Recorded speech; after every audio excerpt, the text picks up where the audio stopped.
Welcome. In this video, we're going to be learning about King Ahab and the Kurkh Monolith, which mentions King Ahab by name. The Kurkh Monolith was discovered in Turkey in a region called Kurkh, hence its name, and it was written by Shalmaneser III, an Assyrian king. Assyria began as a small territory centered around the cities of Ashur and Nineveh, but Shalmaneser III helped Assyria expand its borders throughout the ancient Near East. Let's now zoom into Israel, and as you can see here, in about 850 BC, Shalmaneser is breathing down the neck of Israel and Judah, and Israel is especially terrified of an impending Assyrian attack.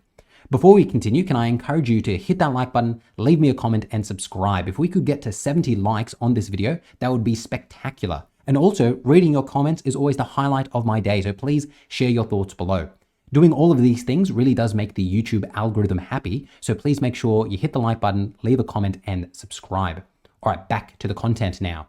So during this time, Israel is under the control of the house of Omri, and specifically Omri's son Ahab, who's probably most famous for marrying Jezebel.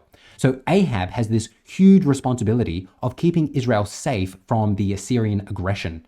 Another kingdom, even more terrified of Assyria, is Aram Damascus. Their king, in our archaeological sources, is known as Hadassah, but in the Bible, he's known as Ben-Hadad II. So both Ahab and Hadassah are worried about Shalmaneser attacking their kingdoms. So under the command of Hadassah, Israel and Aram decide to pair up. And they also call upon their neighbors, who are likewise scared of Assyria, to join their coalition to fight against Shalmaneser. So we have this coalition of about 11 or 12 kings under the leadership of Aram Damascus versus Shalmaneser and the might of the Assyrian army. And this is known as the Battle of Kurkh. Kaka is located about here. The battle is recorded for us on the Kurkh Monolith.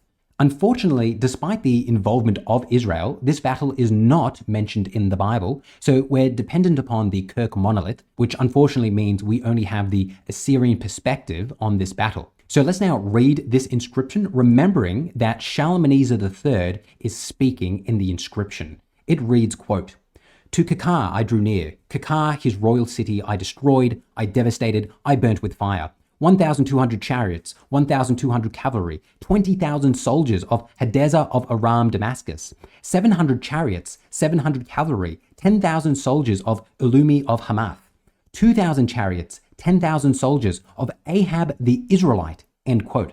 Let's stop here for a moment because Shalmaneser just goes on to list the forces of each of the 12 kings he faces. It's clear that the three main kings are from Damascus, Hamath, and Israel. Israel provides the most chariots at 2,000 and the second most soldiers at 10,000. Now, many scholars think that Shalmaneser is exaggerating and they don't feel that Israel could have had so many chariots and soldiers, but we're not going to get into that debate. Whether exact or not, these numbers tell us that Israel was a major power in the region during this time. The Kurkh Monolith also provides a breakdown of the forces of the smaller nations in the coalition. The only region that is familiar to us here is Ammon, which is one of Israel's neighbors. The rest of these regions I've never heard of, and I have no earthly idea where they are geographically, so please don't use this map as accurate at all for these smaller nations. Okay, Shalmaneser continues to write on the Kurkh Monolith, quote, "These 12 kings he brought to his support to offer battle and fight. They came against me. With the supreme forces granted me by Ashur my lord, I fought with them and defeated them from the city of Kaka as far as the city of Gilzau. I felled with the sword 14,000 troops and rained down destruction upon them," he continues to write. "I filled the plain with their corpses and flooded the wadis with their blood. There was not enough room on the plain to lay out their bodies flat. I dammed up the Ornus River with their bodies like a bridge. In the midst of the battle, I took away from them chariots, cavalry, and teams of horses," end quote. Okay, having now read this, we're now going to ask the question, in the Battle of Kaka, who won? Now, you're probably thinking to yourself, what a silly question. Clearly, Shalmaneser III won. That's what's clearly stated on the Kurkh Monolith. But let's remember, almost all inscriptions of military battles are propaganda. Shalmaneser is never going to admit to losing a battle. So the real question is, if Shalmaneser, as he claims, won the battle, why is it that he doesn't take over Israel and Aram and all of these smaller nations? Why is it that after the battle, Shalmaneser proceeds no further than Kaka? This fact leads many scholars to conclude that Israel and its coalition were actually victorious in the battle. This is written for us in the book Assyrian Reliefs from the Palace of Ashurbanipal II, which reads as follows, quote, "In this monolith inscription, Shalmaneser III describes how, in 853 BCE, he encountered this coalition at the city of Kaka on the east bank of the Ornitz River in northwestern Syria, and defeated it so completely, he claims, that he dammed up the Ornitz River with the bodies of all of whom he had killed." However, the fact that Shalmaneser moved no farther south than Kaka after this alleged victory suggests that the result of the Battle of Kaka was considerably less decisive than Shalmaneser's annals proclaim. This is also suggested by the fact that Shalmaneser had to re-engage the Syro-Palestinian coalition in 3 subsequent campaigns in 849, 848, and 845.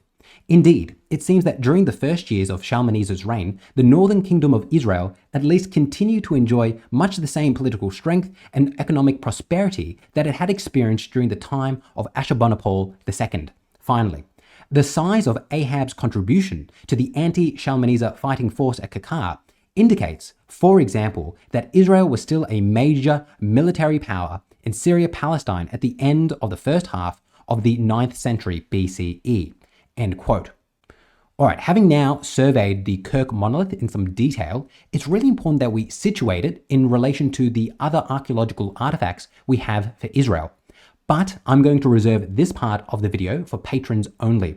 Not only are we going to be briefly summarizing these artifacts, but we're also going to briefly summarize all of Israel's direct neighbors to give us some geographical context as well. So please consider becoming a patron today to get access to this part of the video. And not only will you receive access to this, but you'll also currently receive 40 videos of me breaking down Daniel 11. And also we have 3 videos so far going through the JEDP theory, and there's so much more on that to come. But fundamentally, the reason why you should become a patron is because you believe in the goal of this channel, which is to create a library of videos that objectively analyze the Bible. And we shall always do this from a place of respect. Thank you for watching until the end. And unless you're a patron, I'll see you in the next video. Alright patrons, let's now dig into these artifacts before us.